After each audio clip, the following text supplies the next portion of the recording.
পঞ্চায়েত সমিতির কাজকর্ম পরিচালনা নিয়ে তৃণমূলের আভ্যন্তরীণ কোন্দল প্রকাশ্যে এলো মালদার রতুয়া ২ নম্বর ব্লকে। তৃণমূল পরিচালিত রতুয়া ২ নম্বর পঞ্চায়েত সমিতির সভাপতির বিরুদ্ধে একাধিক অভিযোগ তুলে সরব হলেন তৃণমূলেরই পঞ্চায়েত সমিতির একাধিক কর্মাধ্যক্ষ। তারা দলীয় পঞ্চায়েত সমিতির সভাপতির বিরুদ্ধে অভিযোগ জানান দলের শীর্ষ নেতৃত্ব সহ জেলা প্রশাসনের বিভিন্ন মহলে। তবে শুধু তৃণমূলের পঞ্চায়েত সমিতির কর্মাধ্যক্ষরাই নন, তৃণমূল পঞ্চায়েত সমিতির সভাপতির বিরুদ্ধে একাধিক অভিযোগ তুলে সরব হলেন রতুয়া ২ নম্বর পঞ্চায়েত সমিতির বিরোধী দলনেতাও। যদিও সমস্ত অভিযোগ ভিত্তিহীন বলে উড়িয়ে দিয়ে পাল্টা অভিযোগকারীদের বিরুদ্ধেই দুর্নীতির অভিযোগ তুলে সরব হয়েছেন তৃণমূল পরিচালিত রতুয়া ২ নম্বর পঞ্চায়েত সমিতির সভাপতি আমির উদ্দিন। আরও আপডেট থাকতে আমাদের ভিডিও শেয়ার ও ফেসবুক পেজটিকে লাইক করে ফলো করে দিন।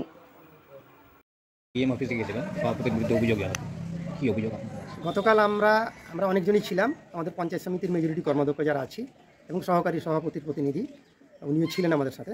শুধু আমরা কালকে প্রশাসনে নয়, আমরা 1 মাস আগে আমরা আমাদের দলীয়ভাবে রাজ্যের যিনি আমাদের দলীয় দায়িত্ব রয়েছেন শ্রী সুব্রত বক্সী মহাশয়, ওনাকে আমরা লিখিতভাবে একটা পিটিশন দাখিল করি যে আমির উদ্দিন আমাদের যে পঞ্চায়েত সমিতির সভাপতি, উনি দলীয়ভাবে নির্বাচিত সভাপতি নন।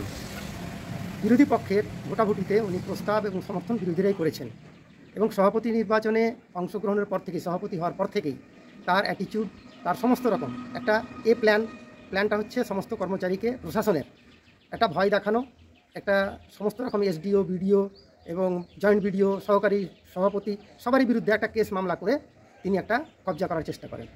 এবং তারপরে একটা টেন্ডেন্সি দেখলাম যে যতগুলো কন্ট্রাক্টর আছে তাদের বিরুদ্ধে একটা নয় 2-2বার কেস করেছেন। এবং এটা আমরা অ্যামিকেবলি একটা সেটেলমেন্ট করার জন্য আমরা আলোচনায় বসেছি, কিন্তু কথা প্রসঙ্গে উনি বলেন যে হ্যাঁ আমি উইথড্র করে নেব, কিন্তু কার্যত কোনোদিনই এখন পর্যন্ত উইথড্র করেননি। মানে সবাইকে একটা চাপে রাখা। আর 3 নম্বর প্ল্যান হচ্ছে আমাদের পঞ্চায়েত সমিতি যখন আমরা ইউনাইটেড হয়ে বোর্ড চালাবার চেষ্টা করি তখন আমাদের মধ্যে একটা ভাঙন ধরে দেওয়ার চেষ্টা করেন, মানে ডিভাইডেশন করে নিয়ে নিট ফলটা উনি যেন ভোগ করতে পারেন। এইটা ওনার টেন্ডেন্সির মধ্যে আমরা দেখলাম এতদিন।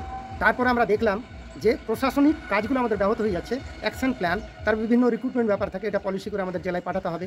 1 বছর 1.5 বছর ধরে পুরী অঞ্চলের একটা হোমিওপ্যাথি ভ্যাকেন্সি ছিল, ডাক্তারের ভ্যাকেন্সি, যেখানে মানুষের চিকিৎসার সুযোগ পান সাধারণ মানুষ, সেইটাকে উনি 1.5 বছর ধরে আটকে রাখলেন। জানি না ওনার মধ্যে এটার মধ্যে কী লাভ টাভ ছিল আমি জানি না। এটাকে প্রায় 1.5 বছর ধরে আটকে রেখে তারপরে ইদানিংকালে ছেড়েছেন মনে সম্ভবত নিশ্চয়ই আছে, নাহলে এতদিন ধরে আটকে থাকলো কেন?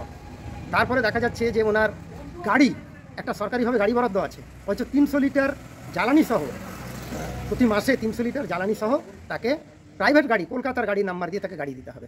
ফেরাজ একটা সরকারিভাবে গাড়ি বরাদ্দ আছে। তো এত কিছুর পরেও যখন তিনি মিটিংয়ে উপস্থিত থাকেন না, আবার সহকারী দিয়ে সই করলে সেখানে তিনি বাগড়া লাগান, মিটিংয়ে উপস্থিত থেকে 3 মাস ধরে সিগনেচার করেন না আমাদের স্থায়ী সমিতি রেগুলেশনগুলোতে। প্রত্যেকটা স্থায়ী সমিতি এগুলোভাবে আমাদের ডেভেলপমেন্টটা আমাদের আটকে রাখছে। আমি দীর্ঘদিন ধরে এই পঞ্চায়েত সমিতিতে আছি, আমি 1983 থেকে আছি এবং ডেভেলপমেন্টের সাথে আমি যুক্ত আছি। তো স্বভাবতই এখানে ওনার যে ব্যবহার, ওনার যে টেন্ডেন্সি, তাতে প্রতিটা কর্মাধ্যক্ষ মেম্বাররাই অসন্তুষ্ট, যার জন্য আমরা দলীয়ভাবে 1 মাস আগে আমরা দিয়েছিলাম। বাধ্য হয়ে ওনাকে আমরা পার্সোনালি বলার পরেও কেস মামলাও এখনও উঠাননি, বরং সহকারীর বিরুদ্ধে নানান কথাবার্তা বলেছেন, আমাদের মেম্বারদের মধ্যে ডিভাইডেশন করে রাখছেন এবং আমরা যে সিদ্ধান্তগুলো নিই মিটিংয়ে সেটাকে উনি কার্যকরী করতে দেন না এবং স্বাক্ষর করেন না সেই সিদ্ধান্তের পরে। পঞ্চায়েত সমিতির কাজ কি পুরোপুরি স্তব্ধ আছে? স্তব্ধ থাকার মতো, এই জন্য অ্যাকশন প্ল্যান আমরা নভেম্বর-ডিসেম্বরে আমাদের থাকে। আমরা মার্চে এসে যখন অ্যাকশন প্ল্যান করতে গেলাম সেখানেও দেখা যাচ্ছে গোটা ব্লকে তার প্রস্তাবিত 30 লক্ষ 35 লক্ষ টাকার অ্যাকশন প্ল্যানে দিতে হবে 15 ফিনান্সে। এবার 5th ফিনান্সও ওই রকম, এবং যতক্ষণ না তার কোটা পূরণ হয় ততক্ষণ তিনি করেন না। আমরা গোটা জেলার ক্ষেত্রে র্যাঙ্কিংয়ে সব থেকে পিছনে রতুয়া 2 নম্বর পঞ্চায়েত সমিতি 15টা ব্লকের মধ্যে। আপনার পঞ্চায়েত সমিতির মেম্বার তৃণমূলের 13 জন, বিরোধী 11 জন। কালকে কতজন গেছিলেন আপনারা? না, আমাদের 13 জন না, অপোজিশন থেকেও একজন আমাদের পক্ষে এসছেন, ঘোষিত 10 জন, কিন্তু তখন প্রথমে 13 জন 11 জন ছিল। কালকে আমাদের 9 জন কর্মাধ্যক্ষর মধ্যে 8 জনই উপস্থিত ছিলেন এবং সই কিন্তু 9 জন কর্মাধ্যক্ষই করেছেন। এছাড়া আমাদের প্রধান যতগুলো অঞ্চলের আছে সব প্রধানই আমাদের সই করেছেন। এবং সভাপতি হওয়ার পরে এই যে বললাম প্ল্যান এ কবজা করা প্রশাসনকে, প্ল্যান বি হচ্ছে কন্ট্রাক্টর অ্যাসোসিয়েশন, ওখান থেকে কামাইয়ের ব্যাপার আছে, সেই জন্য ওদের বিরুদ্ধে কেস মামলা করে ওটাকে ডিভাইড করে দেওয়া, ভয়টা ঢুকিয়ে দেওয়া। থার্ড হচ্ছে মেম্বারদের মধ্যে আমাদের ডিভাইডেশন করে দেওয়া কর্মাধ্যক্ষদের মধ্যে, যাতে করে সেখানে ইউনাইটেডলি, মানে উনি যে কাজ করতে পারবেন ভাগটা করে দিলে লাভটা নেওয়ার কিন্তু একটা সুযোগ থাকে। এবং এখানকার বাসিন্দা না, হ্যাঁ, উনি যখন অ্যাফিডেভিট দেন তখন তার অ্যাফিডেভিটটা আমরা এতদিন বুঝতে পারিনি। ইদানিংকালে অ্যাফিডেভিটটা আমরা যখন জানতে পেরেছি যে উনি বীরভূমের বাসিন্দা এবং ডানকুনিতে শিক্ষকতা করতেন এবং এখানকার যে আমাদের রতুয়া 2 নম্বর ব্লকে, এইটা সম্ভবত পঞ্চায়েত ভোট 23-এর মাঝামাঝি হয়েছিল। 22শে ডিসেম্বরে সম্ভবত উনি ভোটার ট্রান্সফার কীভাবে হয়েছে, কারণ বিবাহ সূত্র নয় এবং এখানে তার পৈতৃক ভিটাও নাই, এখানকার বাসিন্দাও নন তিনি, মানে এখানে শিক্ষকতাও করেন না, চাকরি বাকরিও করেন না, তাহলে তিনি কী হিসাবে এখানে ভোটার চেঞ্জ করে এলেন? অথচ অ্যাফিডেভিটে পীরগঞ্জের ব্যাপারটা তিনি কিন্তু সাপ্রেস করে গেছেন, উল্লেখ করেননি। বীরভূমে তার জন্ম হয়েছে না ডানকুনিতে শিক্ষকতা করছেন সেগুলো অ্যাফিডেভিটে লিখেছেন, কিন্তু পীরগঞ্জের ব্যাপারটা তিনি কিন্তু উল্লেখ করেননি যে এখানে জমি আছে না বাড়ি আছে। এই জিনিসগুলো আমরা জানার জন্য বলেছি জেলা প্রশাসনকে। জনসাধারণের দ্বারা আমি নির্বাচিত সেই সিটে, যে সিটে আমরা বরাবর হেরেছি। দ্বিতীয় কথা হলো, সভাপতি হিসাবে 24 জন সব সাইডের মেম্বার, বিরোধী বা যাই হোক জোট, আর আমরা তো একাই 13 জন। সেখানে চ্যালেঞ্জের মুখেও পড়তে হয়েছিল।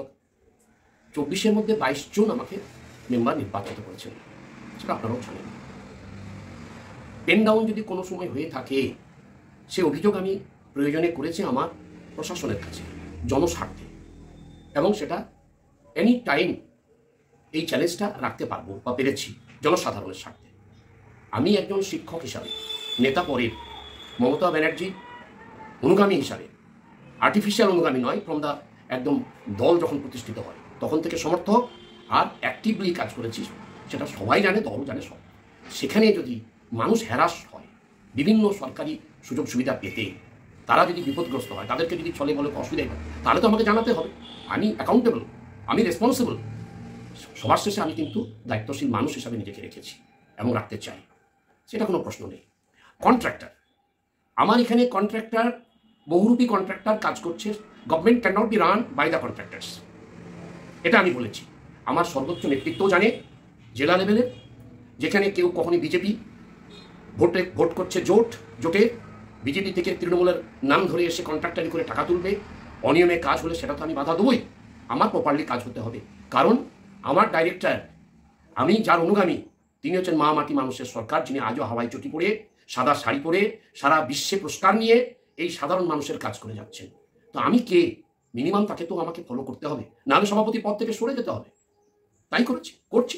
এই যে অভিযোগ করছে 1.5 বছর ধরে একটা হোমিওপ্যাথিক চিকিৎসক, যাকে রিক্রুট করা হয়নি, কাটমানি দিয়ে রিসেন্টলি রিক্রুট করা হলো। কাটমানি, তার কোনো প্রমাণপত্র আছে?